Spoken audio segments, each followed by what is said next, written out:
Hey, what's up, everybody? Welcome back to News Dose, and we have a significant turn of events that could actually help shape the industry for years to come, just in terms of some of the world's biggest IP. This could open the door for PlayStation, it could open the door for Xbox, Ubisoft, EA, Tencent, or really any other number of studios and publishers if they want to go out and get them. If they want, they could potentially get the rights to develop some of the biggest names across the world. So we'll get into all of that today, as well as a brand new RPG that's currently in development exclusively for the Nintendo Switch successor. If you like JRPGs and if you're looking forward to the Switch successor, definitely stay tuned for all of that. But before we get started, make sure to go ahead and get yourself subscribed. There's still about 50% of you that currently aren't subscribed, and it's a great way to stay notified. That way, every time I post a new video, it'll be delivered directly to your device.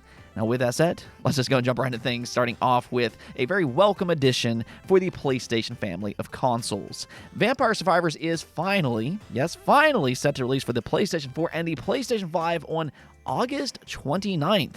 So, this is just mere weeks away. Go ahead and mark your calendars now.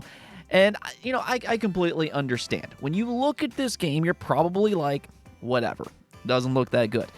But I'm telling you right now, there's a reason that people adore this game. Yes, it's very simple on the surface. You only need one button to play it. But it is a blast to play, and it's very addicting. I mean, real quick, here's a true story for you. I was playing Vampire Survivors a year or so ago, and my wife comes in, and she sees me playing this game. And she comes to me, and she's like, "Why are you playing this? This looks dumb." So I look at her, and I'm like, okay. Instead of me explaining it, let me just give you the controller and see what you think. It's an easy enough game to grasp. You only need one button. And, well, long story short here, I never got the controller back. And it was well past midnight before she put it down. So, yes, it is a very, very good game. And it's actually one of the few games that I could really recommend to pretty much anybody, regardless if they're a longtime gamer or not. It's just simply fun. So if you haven't already played Vampire Survivors, trust the hype, because it's absolutely real, and I'm glad to see it come over to PlayStation for more people to enjoy it. Now, moving on here, let's go and continue on with the good news, because if you remember right, Square Enix made a baffling decision about a year or so ago when they announced the Final Fantasy Pixel Remaster Collection. I mean, these are some of the most beloved games of all time, and I would think with that, a lot of people might be interested in owning a physical copy. It shouldn't be all that hard, right? But for whatever reason, because I guess this is Square Enix, they felt like it was a smarter idea to lock the physical version to their website, where they had like 3 copies and just absolutely insane shipping and handling costs. Again, this is Square Enix that we're talking about here. What they're thinking is beyond me. But as you'd expect, is sold out in a matter of minutes. Now, luckily, fans were also able to get the Asian version by importing it from PlayAsia, where it does include English. That's what I personally did myself, but technically, it's not the ESRB version that some collectors want. I mean, that specific version is going for crazy, crazy high prices on the secondhand market. So, it was just a weird decision by Square Enix, but thankfully, after many, many, many requests, they're now fixing this problem. Pre-orders are currently going up once again on their website, but thankfully, this time, other retailers are getting in on the action as well, which so far includes Best Buy, Amazon, and VGP. So if you missed out on it last time, you can go and pre-order it now for $75, and it will release on October 8th.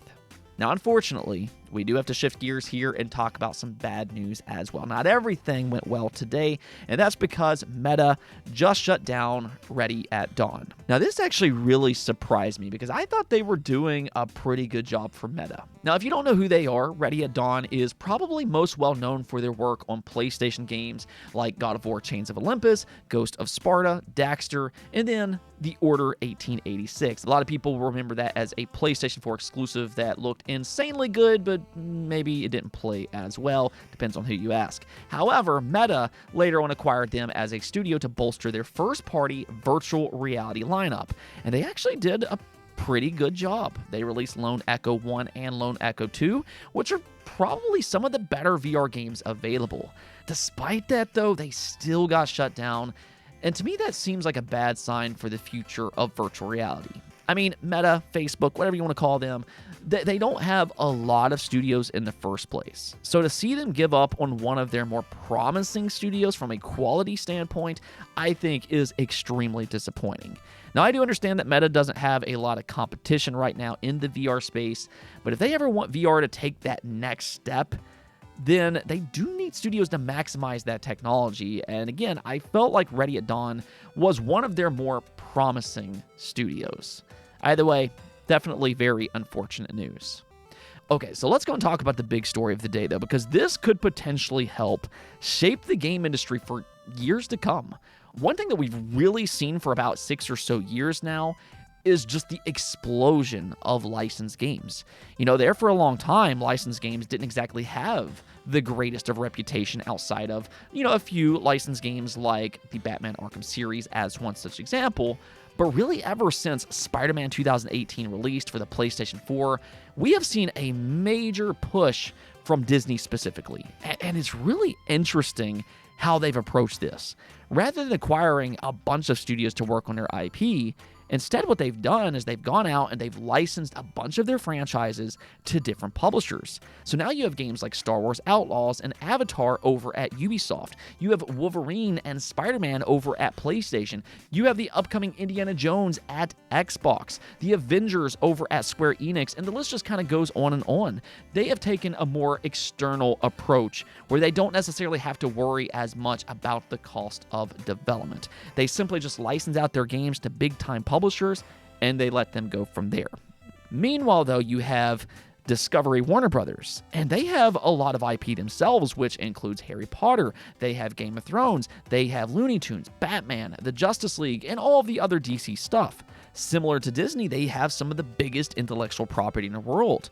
But in terms of gaming, they've relied more on their own internal studios. And because of that, they haven't necessarily utilized their IP as broadly. However, it sounds like Warner Brothers plans to change that, and now they want to license their IP out similar to how Disney approaches their games. This is what they said. One of the strategic advantages of owning all our IP is, as the world has changed, it used to be you launch a movie or you launch a TV series, then you do a game. But one of the reasons that Hogwarts Legacy was so successful and the #1 game last year, you went to Hogwarts Legacy and you entered the game and you're able to become a part of that world. That ultimately, I think, is a big piece of where this industry is going. That will create a movie, whether it's Batman or Superman or Harry Potter, and maybe there will be a TV show. But the ability to go in that world and have that experience of spending time with all the characters is something that we still own. We have 11 studios here, and we have a lot of IP, and there's a lot of interest among others in coming to take advantage of some of that IP for gaming, which we're looking at. Because, as JB said, we need to get bigger, and the IP that we own and the value that it has in the gaming space is something we're looking at to take advantage of. So this really could be a pivotal moment for gaming if this holds true, because what that means is that we could start to see a lot of their IP in gaming as well. We could see more attempts at the Harry Potter universe. Currently, they're doing everything internally with their own studios, but if they start to license these games out to the infinite amount of studios that are out there, well, then we could finally see another big-time Batman game, or even something Game of Thrones related if somebody's interested in tackling that IP. There's a lot of potential here if Warner Brothers is truly open about licensing out their IP. Suddenly, Xbox, PlayStation, or even Ubisoft could take a swing at some of their biggest franchises.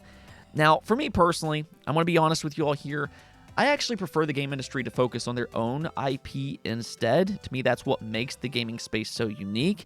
But I do understand that there's a lot of love for things like Batman and Harry Potter. I'm a big Harry Potter fan myself, and if there's another great Harry Potter game, well, then I'm all in.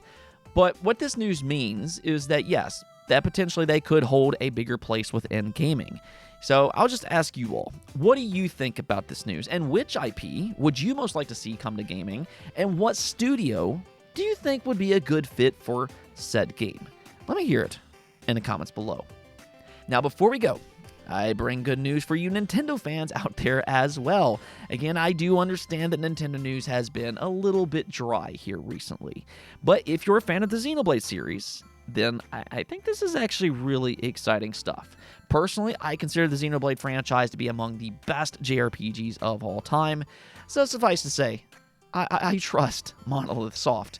And that's what I want to talk about today. Monolith Soft is now recruiting for a new RPG directed by Tetsuya Takahashi. You can see over on their website where he said, "Hello everyone, this is Takahashi from Monolith Soft. This time we are recruiting development staff for Monolith Soft's first production for the first time in a long time. I can't go into details here, but the genre is a quote-unquote new RPG. The new RPG is taking on many new challenges compared to previous Monolith Soft titles. Naturally, the content to be created is becoming more sophisticated, so we need many talented people, which is why we are now looking for people." Now, just based on his wordage here, my two main takeaways is that one, this will be a Switch successor only game. That shouldn't be surprising, just considering the point in time that we're talking about this. The Switch successor is planned for next year. But he specifically said that its content is more sophisticated. And that's why they want more talented people. And I think that's really exciting to think about because Monolith Soft have always pushed Nintendo's hardware to their limits, whether that be for the Wii, the Wii U, or for the Nintendo Switch. The Xenoblade series has these larger-than-life environments, and I think their talent is going to be fully unleashed when their next game hits the Switch successor. I mean, I'm not expecting the Switch successor to be as powerful as the PlayStation 5 or the Xbox Series X. We keep hearing it's probably closer to the PlayStation 4. But something that you have to remember is that there are some amazing looking games on that console. Think about Red Dead Redemption, God of War, or even The Witcher. These are excellent, excellent looking games.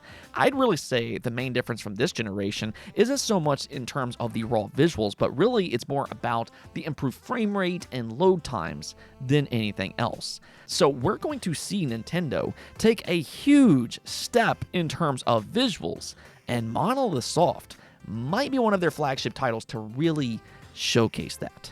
The other thing, though, is that he did specifically mention that it's a new RPG. The thing is that he didn't go so far as to say that it's a new IP, though, and that still leaves a major question mark. Could this potentially be for another Xenoblade game? And technically, yes, it could be. But something that he said last year really stood out to me. He said if there's another Xenoblade, it will likely be something vastly different from what came before. In style and in music, I would like to make my next goal something that will betray everyone's expectations in a good way. So I would say with that in mind, whether his next game is Xenoblade related or if it's a new IP, either way, I would expect something that is vastly different than what we've seen from them in the past. And I think his new statement for a quote-unquote new RPG kind of leans into that statement. Ultimately, my expectation is that it's going to be different.